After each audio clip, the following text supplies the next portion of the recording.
Hello students, welcome back to the video session chapter 1 part 2 of unit 2 on the chapter title Relational Data Model and Constraints. In the previous video, we had learned the relational model concept. In this video, we will be focusing on the topic relational model constraints and relational database schema. Let us begin the session with a quick question. Does the relational model represent only one relation in the database? The answer is a big no. In a relational database, there will be typically many relations, and the tuples in those relations are generally related to one another in different ways.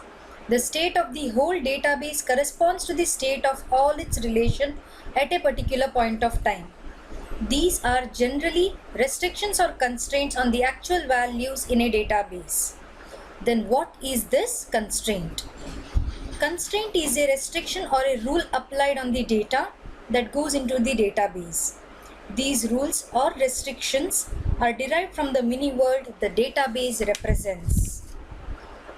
Relational database constraints are classified under three broad categories: inherent model constraint, schema-based constraint, and application-based constraints.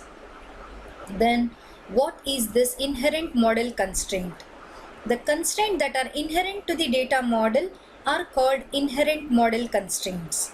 These characteristics, the characteristics that we discussed of a relation earlier, are examples of this constraint. Next, let's learn what are schema-based constraints. Constraints that can be directly expressed in the schema of a data model, typically by specifying them in data definition language, are called schema-based constraints. We move on to the third classification of the constraint, that is application-based constraint. Constraints that cannot be directly expressed in the schema of a data model and must be expressed and enforced by the application programs are called application-based constraints. Now let's set our focus on the constraint types that fall under constraint category schema-based constraints. They are domain constraints, key constraints and constraints on null values, entity integrity constraints, and referential integrity constraints. Let's understand them one by one. Domain constraints. Under domain constraints, each attribute in a tuple is declared to be of a particular domain, and a value that an attribute takes should be within this domain. Domains are specified using data types for attributes like integer, float, time, char, etc. Attribute values could be null if allowed for the attribute. Next, key constraints. We already know that a relation is defined as a set of tuples, and all tuples in a relation must be distinct. This means that no two tuples can have the same combination of values for all their attributes. This is ensured by key constraints. Superkey of R. The superkey of R is a set of attributes Sk with the following conditions. No two tuples in any valid relation state R of R will have the same value of Sk, that is, for any two distinct tuples T1 and T2. In R of R, we have a constraint T1 of Sk is not equal to T2 of Sk, and this condition must be true for any valid state R of R. Next, key of R. Two distinct tuples in any state of relation cannot have identical values for the attributes in the key. It is a minimal superkey, which means a superkey from which we cannot remove any attributes and still have the uniqueness constraint in condition 1 hold. Here, the first condition applies to both keys and superkeys. The second condition is required only for keys. Let's see an example. Consider car relation schema, which has the attribute state, register number, serial number, make, model, and the year. This relation has two keys. Key 1, state and registration number.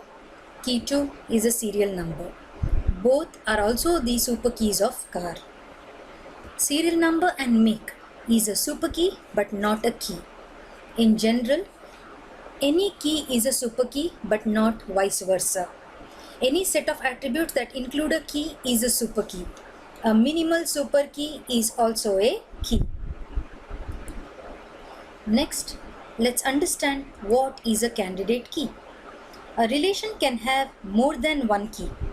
Each key is called a candidate key. Only one among them can be chosen as a primary key. What is this primary key? Primary key attribute value is used to uniquely identify each tuple in a relation as it provides tuple identity. It is also used to reference one tuple from another. The primary key attributes are underlined. For example, in the car schema, you can see serial number is underlined, which means it is a primary key. The next constraint is constraint on the null values. It specifies whether null values are permitted or not for an attribute. You can see the example.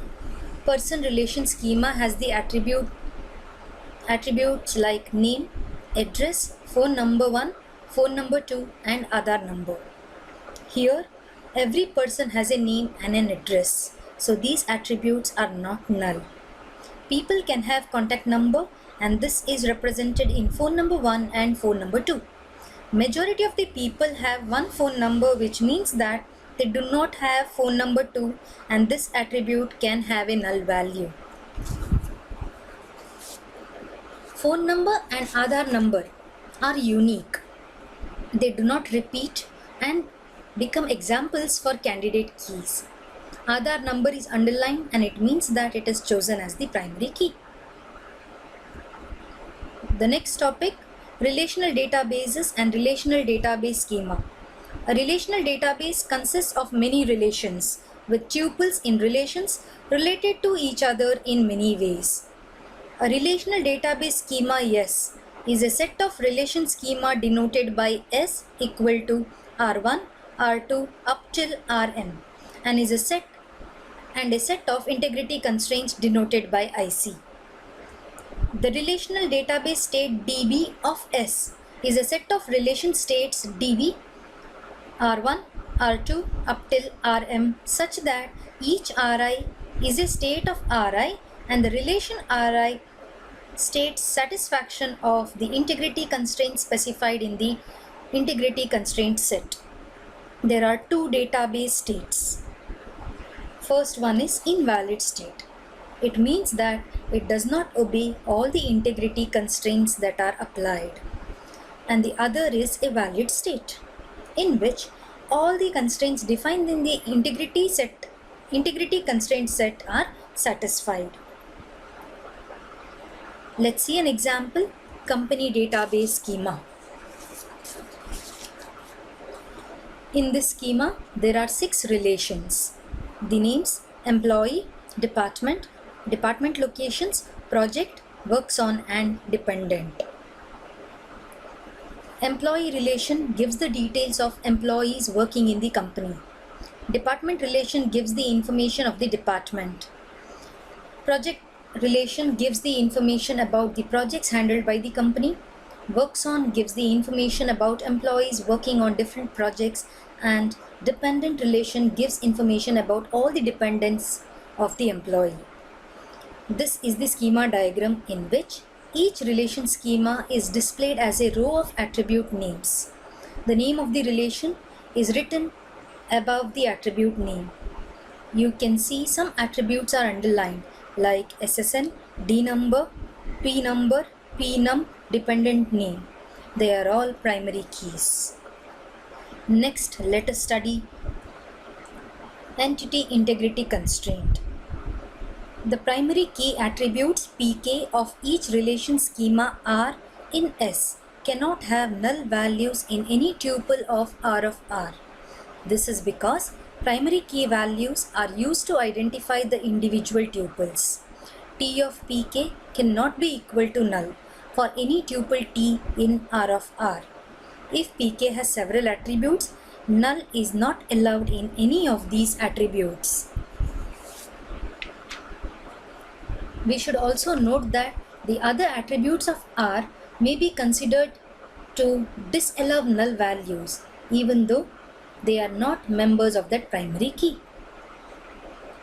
We now move on to another constraint called referential integrity or the foreign key constraint. This is a constraint involving two relations. All the previous constraints we discussed so far was involved and associated only with the single relation. This constraint also specifies the relationship among tuples in two relations, that is, referencing relation and the referenced relation. Tuples in the referencing relation R1 have attributes Fk that reference the primary key attributes Pk of the reference relation R2. That is, a tuple T1 in R1 is said to reference a tuple T2 in R2 if T1 of Fk equal to T2 of Pk. A referential integrity constraint can be displayed in a relational database schema as a directed arc from R1.Fk to R2. The referential integrity constraint states that the value in the foreign key column Fk of the referencing relation R1 can be either 1, a value of an existing primary key value of a corresponding primary key Pk in the reference relation R2 or null, and the Fk in R1 should not be a part of its own primary key. We have already discussed this schema. Here, a foreign key constraint is represented as a directed arrow or arc from the foreign key attributes to the referenced table. Till now, we have discussed broad classification of constraints. Now, let's learn a few other constraints that are categorized under the heading Other Constraints. They are semantic integrity constraint, functional dependency constraint, state constraints, and transition constraints. First one, semantic integrity constraints. These constraints are based on application semantics and cannot be expressed by the model as such. For example, max number of hours per employee for all projects one can work is 56 hours per week. We need to make use of a constraint specific language to express these types of constraints. Triggers and assertions can be used. Next, we move on to functional dependency constraint. This constraint establishes a functional relationship among two sets of attributes x and y such that value of x determines a unique value of y. We move on to the third one, state constraints. These constraints define the valid state database must satisfy. Fourth one, transition constraints. These constraints are defined to deal with changes in the database. With this, we come to the end of session on relational model constraints and relational database schema. In the next video, let's discuss the last part of this chapter, that is update operations and dealing with constraint violations. Thank you.